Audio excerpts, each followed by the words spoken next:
What is your name and your role currently? So my name is Emmanuel Gotora. I'm an assistant director with Citizens UK. I lead the work in East London as well as North London. What was your role at the Olympic Games?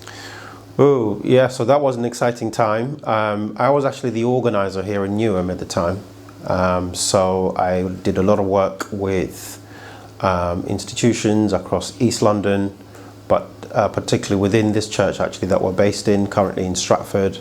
Worked with University of East London, worked with Suppressor, and actually beyond Newham we worked with 80 or 90 institutions across East London. So when did you get involved in the Games? So I was lucky enough to get involved in 2008 when I first joined Citizens UK as the organizer here in Newham.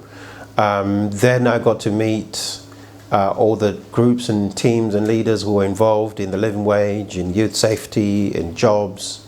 So yeah, 2008 is when I first got involved with this campaign. Can you please tell us the timeline of events that brought change?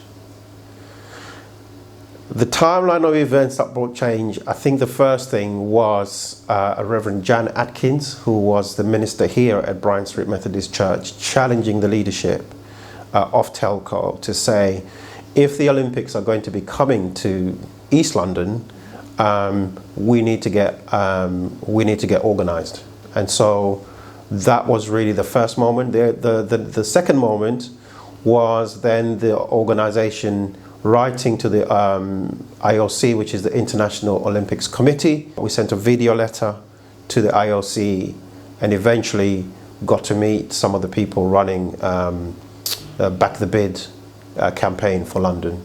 So those were the kind of events that really led to change in terms of the relationship. In terms of the impact for East London, one of the things that we really wanted as part of the Olympic guarantees was jobs for local people. So we ran a really good jobs campaign which captured, I think we interviewed something like 2,000 people across East London, and 1,500 of those people got into jobs. And we know that if, on average, most people earned £1,000 for the 6 weeks. So our work really put £1.5 million into the pockets of people in East London during the 6 weeks. Some young people, that was their first ever job. Some used that job to actually save money for university. Others used it to subsidize family income. And it was really, really a great moment. And living wage was one of the guarantees as well that we fought for and won. And so the living wage is a big influence on the Olympic Park. Everybody who built the Olympics Park, most people who built the Olympic Park, and those who worked during the Games and in Legacy are paid the London living wage. That was one of the guarantees that we won with all the Olympic authorities. So we've worked with all three, the ODA, then the LOCOG, who run the actual Olympics themselves, the London Organising Committee for the Olympic Games, and then currently the LLDC, which is the London Development Corporation. So the other moment of change is around housing. We campaigned for a community land trust model of housing, which is housing that is based on people's income. And that was actually a successful campaign in that then Mayor Boris Johnson actually agreed to run a pilot. And the pilot scheme is actually the first community land trust scheme in London, which is a St Clement's that had 23 units to really prove that you can build affordable housing in London. And so we have been for the last 10 years working with the Olympic authorities to make sure that there is genuinely affordable housing on the Olympic Park. So there are 20 community land trust homes committed to, and also we worked with the Mayor of London to increase the level of affordable homes on the Olympic Park. Stratford changed drastically. What do you remember before? I remember that this is the place that nobody wanted to live in. I remember actually, even in that though, I remember the community. I remember Clays Lane, which was the housing cooperative, which was actually on the grounds of the Olympic Park. So I remember that sense of community, which I think is fragmented a little bit, because actually now this is the place that everybody wants to live in, but actually not everybody can afford to live in. And that is really the big issue currently for families. So that's what I remember. I think just in terms of the games themselves, I remember just the joy that a lot of people brought to Stratford. Lots of people, it's all, was the whole world coming. The whole world came to Stratford for 6 weeks. That was really a powerful moment. I actually got an opportunity to go to some of the Paralympic games with my children, and they absolutely loved it. So, young people getting, their imagination captured by what's possible. That's really what I remember. What's the relationship with bodies that you negotiated during those times? So the bodies we negotiated with during those times included the Olympic Delivery Authority, which is the body that actually built, or they did the bid and then built the stadium. And also Westfield. Westfield was the gateway to the Olympics, so we also negotiated with Westfield as part of the deal.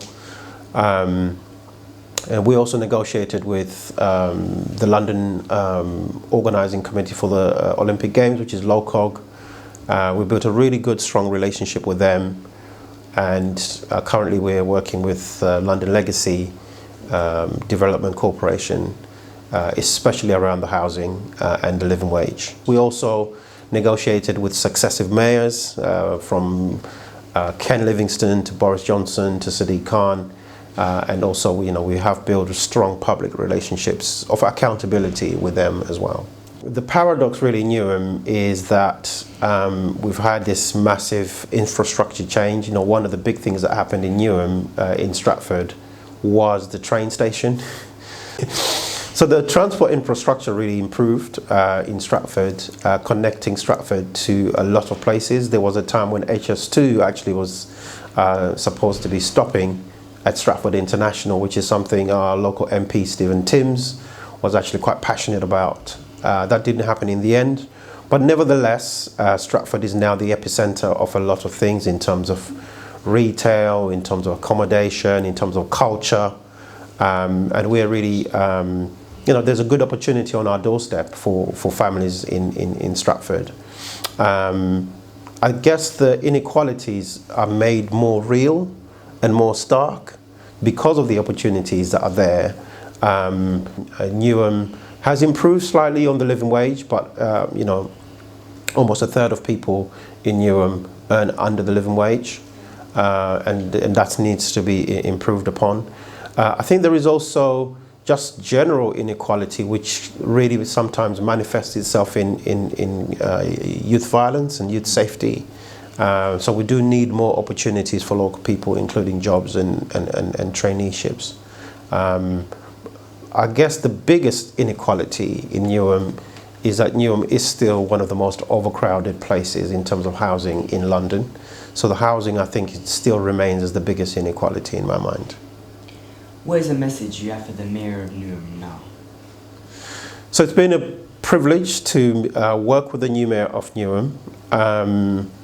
And I see a lot of positive things around community wealth building. And I think that is really the thing that we need to focus on and concentrate on and involve a lot more people. I think the message for the Mayor of Newham is that we're stronger together. When communities actually take their rightful place, we're stronger together. I know that a lot of campaigns during the time of the Olympic Games are still carrying on now. What were the involvements of Suppressor? So, yeah, we had... it was a really good privilege to work with Suppressor and to continue to work with Suppressor over these years. Suppressor were involved in everything. In the negotiations with the Olympic authorities, Suppressor were involved. Some of the key leaders there, some of the young people there were involved. There were times when 15, 20 people would go to Canary Wharf to meet with the ODA and Suppressor were involved in that as well. Not just in terms of participation, but in terms of leadership and strategy and thinking about the solutions.